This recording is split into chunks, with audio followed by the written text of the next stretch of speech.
Hello everyone, Minute Plus Meditation here, Thursday, July the 13th, Feast of St. Henry. We continue with the book of Genesis. We're getting near to the end of it. So basically this is the revealing, if you will, of Joseph to his brothers. And it's at the very end. It's very dramatic. It's very beautiful to read this, how God's providence unfolds in the lives of these individuals. But it's the very end that I'll focus on. Then Joseph said to his brothers, "Come closer to me." And they came closer. He said, "I am your brother Joseph, whom you sold into Egypt. And now do not be distressed or angry with yourselves, because you sold me here. For God sent me before you to preserve life." So, it doesn't always go this good, or it doesn't always turn out this well in your life and my life. But I think, first of all, it can turn out really well, like it did in the life of Joseph. But what's critical is that in every life, God has a plan for us. And He's working out that purpose in our life. And that's something that, we need to reflect on and pray about every single day. Like, what is God's plan for me? Even if for myself, I'm in a permanent vocation, what is God's plan for me today? What does God want me to do today with my life? And of course, that usually entails performing my duties of state, or carrying out my duties of state with love for Him, not procrastinating, fighting against laziness and so on. But, there are things that come up in our life that are, as we say, side turns or bumps in the road or obstacles or, things that we have to deal with. What is God's will for me? Or I have to make a decision. Sometimes it's totally up to my own freedom. Like, should I buy this car or that car?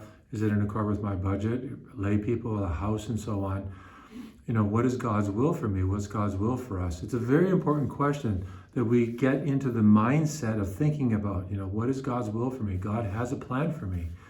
Just as He had a plan for Joseph, He had a plan for his brothers, and it was a marvelous plan. So we see it worked out in a dramatic way. It's not always dramatic in our life. Sometimes it doesn't turn out really, it does, at least from a human point of view, it doesn't seem to turn out really well, but God has a plan for every one of us. And that's what we need to keep asking the Lord to help us be convinced and convicted about. Okay, over to the gospel. We're here in Matthew chapter 10, verses 7 to 15. Jesus said to His disciples, "As you go, proclaim the good news. The kingdom of heaven has come near. Cure the sick, raise the dead, cleanse the lepers, cast out demons." And so on. Then, so this is what I want to focus on is, in our time, there is so much bad news.